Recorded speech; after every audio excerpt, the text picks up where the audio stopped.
Audition देख रहे हैं आप, आपके साथ मैं हूँ राजनंदिनी। बिहार में पंचायत चुनाव कब होगा, कितने दिनों के बाद होगा, इस साल होगा या नहीं, नई तकनीकी का इस्तेमाल कैसे किया जाएगा, ये हम आपको इस खबर में बताने और समझाने की कोशिश करेंगे। देखिए, बिहार में पंचायत चुनाव को लेकर के ग्रामीण स्तर पर जो तैयारियां हैं वो देखने को मिल रही है। जो ग्रामीण हैं, जो गाँव जवार के लोग हैं, वो अपने अपने स्तर से अभी से ही पंचायत चुनाव की तैयारियों में जुट गए हैं। लोगों के बीच में जा रहे हैं, बातचीत कर रहे हैं, मुलाकात कर रहे हैं। गांव जवार के जो लोग हैं, जो कि इस बार के पंचायत चुनाव में खड़े होने जा रहे हैं, वो राजधानी पटना में आ रहे हैं, बड़े बड़े लोगों से मुलाकात कर रहे हैं, चुनाव को लेकर के बातचीत कर रहे हैं। क्योंकि आपको मालूम होगा कि ये कहा गया कि इस साल जो है पंचायत चुनाव नहीं होगा, वर्ष 2027 में होगा। अब ऐसे में लोग सोच रहे हैं कि आखिर हुआ क्यों है, ऐसा क्यों किया गया, ये फैसला क्यों लिया गया। परिसीमन को लेकर के भी बातें आ रही है और ये कहा जा रहा है कि इस बार जो पंचायत चुनाव होगा वो नए तकनीकी से होगा। क्या कुछ इस बार अलग होने वाला है, ये हम आपको इस खबर में बताने जा रहे हैं। तो आपको बताएं तो बिहार में पंचायत चुनाव तय समय पर होने की संभावना कम हो गई। राज्य सरकार पंचायतों के नए सिरे से परिसीमन कराने की तैयारी में है और इसकी जिम्मेदारी राज्य निर्वाचन आयोग को सौंपी जाएगी। इसके लिए विधानमंडल के मानसून सत्र में प्रस्ताव लाया जा सकता है। परिसीमन पूरा होने के बाद ही पंचायत चुनाव कराए जाएंगे।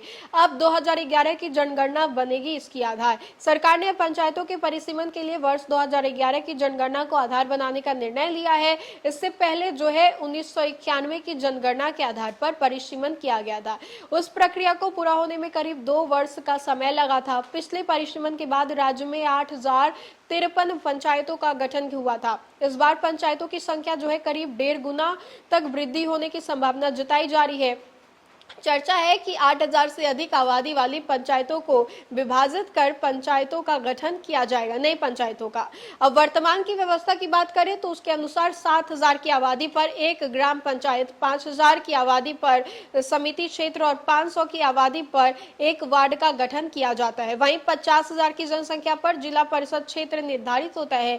एक पंचायत में अधिकतम 14 वार्ड हो सकते हैं। ग्राम पंचायत के सीमांकन में नदी, नहर, झील, जंगल और पहाड़ जैसे प्राकृतिक संरचनाओं को भी प्राथमिकता दी जाएगी। जैसे संरचनाएं जो है वो होंगी वहां मंदिर, मस्जिद, शमशान, कब्रिस्तान, स्कूल, अस्पताल, सड़क या जो है पगडंडी के सीमा निर्धारण का आधार बनाया जाएगा। उसे परिसीमन की पूरी प्रक्रिया जिलाधिकारियों की महत्वपूर्ण भूमिका होगी। जिला निर्वाचन पदाधिकारी के रूप में वे पंचायत की सीमाओं का निर्धारण कराएंगे और प्रक्रिया की निगरानी जो है उसको भी करेंगे और इनकी जिम्मेदारी उनको सौंपी भी जाएगी।